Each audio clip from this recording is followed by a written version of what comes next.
ಹೆಚ್ಚು ದುಡಿಯಬೇಕು, ಕಡಿಮೆ ತಿನ್ನಬೇಕು. ಏನು ಮಾಡಬೇಕು?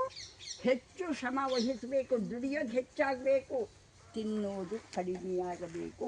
ಕಡಿಮೆ ತಿಂದಷ್ಟು ಆರೋಗ್ಯದಾಯಕ. ಎರಡನೇದು, ಹೆಚ್ಚು ನಗಬೇಕು, ಕಡಿಮೆ ಅಳಬೇಕು. ಹೆಚ್ಚು ಪ್ರೀತಿಸಬೇಕು, ಕಡಿಮೆ ದ್ವೇಷಿಸಬೇಕು.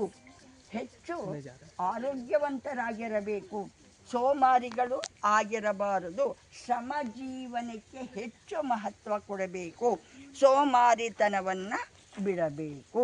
ಈ ಎಲ್ಲ ಅಂಶಗಳನ್ನು 90 ವರ್ಷದವರೆಗೆ ಪಾಲಿಸ್ತಾ ಬಂದೆ. ಅದರ ಗುಟ್ಟು ಇದು, ನನ್ನ ಆಯಸ್ಸಿನ ಗುಟ್ಟು. ಯುವ ಜನಾಂಗ ಏನಿದ್ದೀರ, ಭಾರತದ ಬೆನ್ನೆಲುಬು. ನಿಮ್ಮನ್ನು ಅವಲಂಬಿಸಿದೆ ನಮ್ಮ ಭಾರತದ ಅವನತಿ ಉನ್ನತಿ ನಿಮ್ಮ ಕೈಯಲ್ಲಿದೆ. ಮೊದಲೇನಾಗಬೇಕು? ಎಲ್ಲ ಮಾಲಿನ್ಯ ಆಗೋದಕ್ಕೆ ಕಾರಣ ನಮ್ಮ ಮನಸ್ಸಿನ ಮಾಲಿನ್ಯ. ನಮ್ಮ ಮನಸ್ಸು ಹಸನಾಗಬೇಕು, ಎಲ್ಲವೂ ಸರಿ ಹೋಗುತ್ತೆ. ಮಣ್ಣು ಕಲುಷಿತ, ನೀರು ಕಲುಷಿತ, ಗಾಳಿ ಕಲುಷಿತ, ಆಕಾಶ ಕಲುಷಿತ, ಎಲ್ಲವೂ ಕಲುಷಿತ ಆಗಲಿಕ್ಕೆ ಮುಖ್ಯ ಕಾರಣ ಏನು?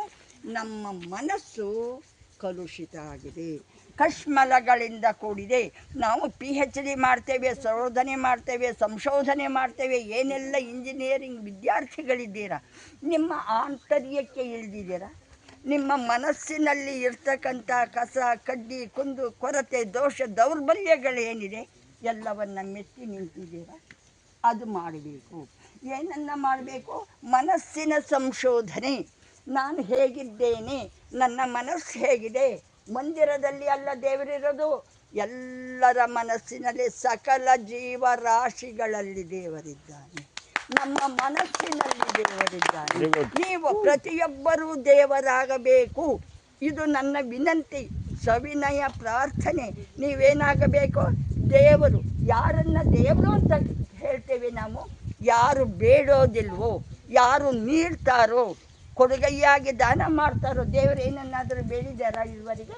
ಹಾಗೆ ಪ್ರತಿಯೊಬ್ಬರೂ ದೇವರಾಗಬೇಕು, ಶ್ರಮಜೀವಿಗಳಾಗಬೇಕು, ಆರೋಗ್ಯವಂತರಾಗಬೇಕು, ದೃಢಕಾಯರಾಗಬೇಕು, ಮಿತವ್ಯಯಿಗಳಾಗಬೇಕು. ಈಗ ಹೇಳಿದ್ರಲ್ಲ ಪ್ಲಾಸ್ಟಿಕ್, ಅದನ್ನು ತ್ಯಜಿಸಬೇಕು. ಏನನ್ನು ಬಳಸಬೇಕು? ಬಟ್ಟೆ ಬ್ಯಾಗುಗಳನ್ನು ಬಳಸಿ. ಪರಿಹಾರ ನಿಮ್ಮಲ್ಲಿಯೇ ಇದೆ. ಸಮಸ್ಯೆ ಸವಾಲುಗಳನ್ನು ದಿಟ್ಟತನದಿಂದ ಎದುರಿಸಿ ನೀವು ಜಗಜ್ಜಟ್ಟಿಗಳಾಗಬೇಕು. ಧನ್ಯವಾದಗಳು. ಕೆಲಸ ಮಾಡೋಣ.